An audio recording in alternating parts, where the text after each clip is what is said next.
If you're a heating air conditioning technician or even a salesperson, what is some heating air conditioning advice that you need to be aware of, and why does it matter? This is a super important question. I'm Scott Silverbill. I'm coming to you live for HVAC Technician Sales Secrets on a perfect day to talk about sales and a perfect day to talk about you. So you may be new to the trades, you may be new to the service, and you're like, hey, Scott, I just need a checkup from the neck up. I just need some help here.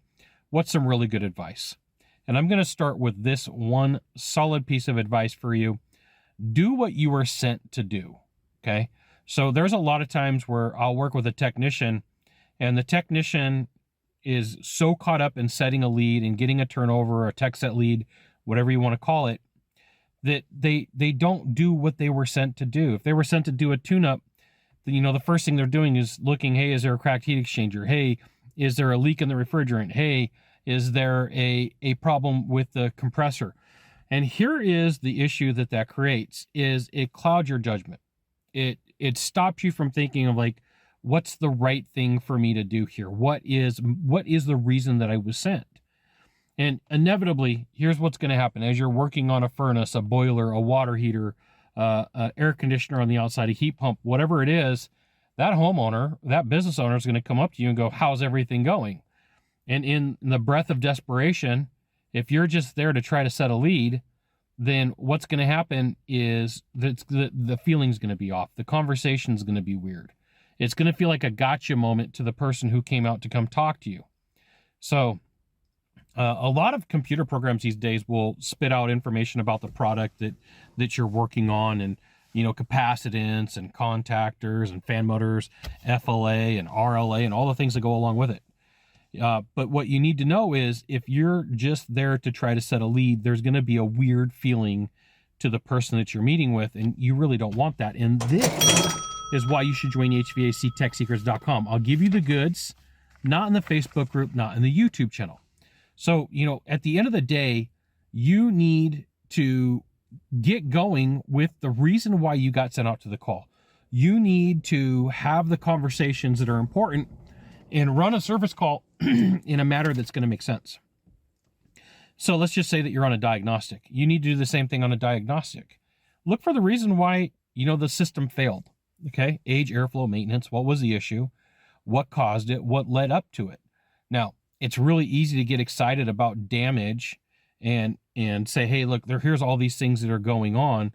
But for you to explain in order of operation what caused that system to fail, what caused that problem, what caused that issue, what caused that struggle, it helps the homeowner know that you're there to help them, right? And so you watch any of my videos, one of the things that I talk about first and foremost is doing the right thing for your client.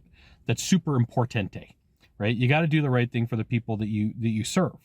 And I know I met a guy a couple weeks ago, and he was like, I watch your videos, and every video you talk about doing the right thing for the homeowner, it gets old. I'm like, look, man, in this day and age, everybody's on Google, everybody's on Yelp, everybody's on Home Advisor. I can name off all these different things that they're on, and they really want to make sure that you're there to do the right thing. And all it takes is just one bad lapse of judgment, one bad, I really don't want to do this today, I'm just going to take some shortcuts.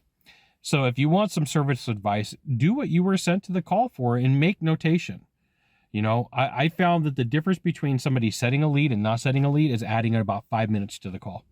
It's 5 extra minutes of work. It might be 5 extra minutes of investigation. It might be 5 extra minutes of conversation.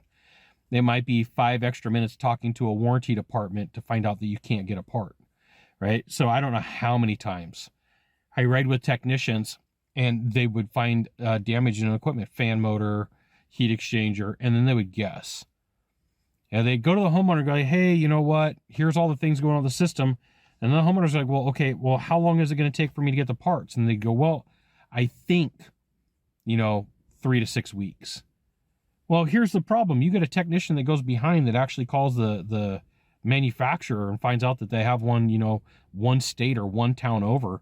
It looks like all you're trying to do is set a lead. So if you want some heating and air conditioning advice for what you do, make sure to do what you were sent to do and take the time to look at the equipment and have the conversation.